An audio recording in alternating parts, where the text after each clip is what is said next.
Cholesterol mo. Ano yan? Ano po? Cholesterol niya, ito. Ito yung cholesterol niya, may nakadikit sa... Cholesterol niya, ito yung cholesterol niya. Nakadikit sa taas. Paganyan ka din. Tingnan mo yung mga fats niya sa ilalim. Yung mga taba-taba niya, yan ang takain. Oo, mga fats niya. Tapos yung cholesterol niya na nakadikit. Ito, tingnan niyo. Sa taas. Yung lumalabas. Bago kain ka? Oo. Ayun, hindi pala maganda yung ano din. Hindi po. Aluma to. Hindi pwede na gusto ano dito. Ang dami Miss Bruno. No? Yan yung fats, di ba? Dumikit na sa tube. No. Mga mantika. Aso talagang dapat nagkapalit ng tube. Oo. Ito ako naman.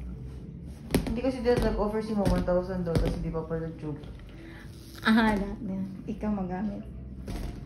Tits, sabihan mo kasi agad 1.5 eh. Hindi kasi ko parang nag-iisip pa siya eh. Hindi, malay mo. Yun! Hindi, 1.5 Wow, na tingnan mo Miss Bren. Ayun, ang dami ulit. Grabe. Aso Wala, ba yun, acid Bren? tsaka hangin. Diba matigas yung tiyan mo? O, diba tingnan mo, lumambot. Malambot na, te. Grabe, ang galing nung O, diba? sa kanya. Masarap, te. Oo. Iba na